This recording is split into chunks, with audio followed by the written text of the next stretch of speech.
ખેડૂત મિત્રો, હું વિનેશ રોજાસરા આપણી યુટ્યુબ ચેનલ ખેડૂત જગતમાં આપનું સ્વાગત કરું છું। ખેડૂત મિત્રો, એક બુદ્ધિનો ઉપયોગ કહી શકાય। આમ તો ટ્રેક્ટર છે, પણ ટ્રેક્ટરની સાથે એક દવા સરળતાથી આપણે છાંટી શકીએ આપણા ખેતરની અંદર। આપણા ડેબા છે ને એ પંપ ઉપાડીને હવે ખૂબ થાકી રહ્યા છે ખેડૂત મિત્રો, તો એમાં થોડો બુદ્ધિનો ઉપયોગ કહી શકાય। ટ્રેક્ટર છે, ટ્રેક્ટરની અંદર સરળતાથી દવા કઈ રીતે છાંટી શકાય, તો એને મૂકવા માટેનું જે બે બેરલ મૂકી શકાય ને એવું સ્ટેન્ડ બનાવ્યું છે। એટલે બંને બાજુ આ બે બેરલ રહી શકે। બેરલની અંદર બંને બેરલની અંદર છે એ દવા પાણી એનું મિશ્રિત કરી અને પછી આ મોટર છે ખેડૂત મિત્રો, જે ટ્રેક્ટરની સાથે જોઈન્ટ કરેલી છે।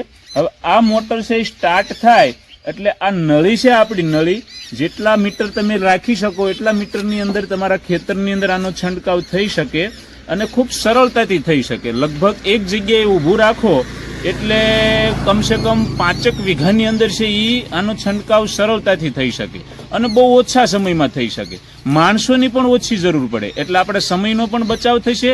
અને સાથે સાથે વાત નાણાંની કરીએ ખેડૂત મિત્રો, તો લગભગ મોટા ભાગના ખેડૂતો પાસે ટ્રેક્ટર હોય છે, તો ટ્રેક્ટરની અંદર આ ફિટ કરાવવા માટે લગભગ અત્યારે કોઈ પણ જગ્યાએ ફિટ કરી પણ દે તો સમથિંગ એનો ખર્ચો છે એ 15,000ની આસપાસ એ ખર્ચો થાય। હવે તમે એક ઇલેક્ટ્રોનિક બેટરી વાળો પંપ લો તો સમથિંગ 5-6 હજારનો પંપ આવે અને એમાં આપણે થાકી રહીએ, તો આ કરવા જેવું ખરું। આનાથી ઘણા બધા ફાયદા પણ થાય ખરા। તો ખેડૂત મિત્રો, એક ખેડૂત છે એ સારી રીતે છે એ દવાનો છંટકાવ કરી શકે એના માટેનો આ વિડીયો હતો આપણો એક હેતુ તો એવો છે કે તમે જો પ્રાકૃતિક ખેતી કરતા હો તો જીવામૃતને પણ સરળતાથી ઉપરથી આપી શકશો, તો એના માટે પણ છે એ ખૂબ ફાયદો કરશે। તો ખેડૂત મિત્રો, આવું એક નવો નુસ્ખો છે એ તમામ ખેડૂત મિત્રો અપનાવે જેથી ખૂબ સારું રહેશે।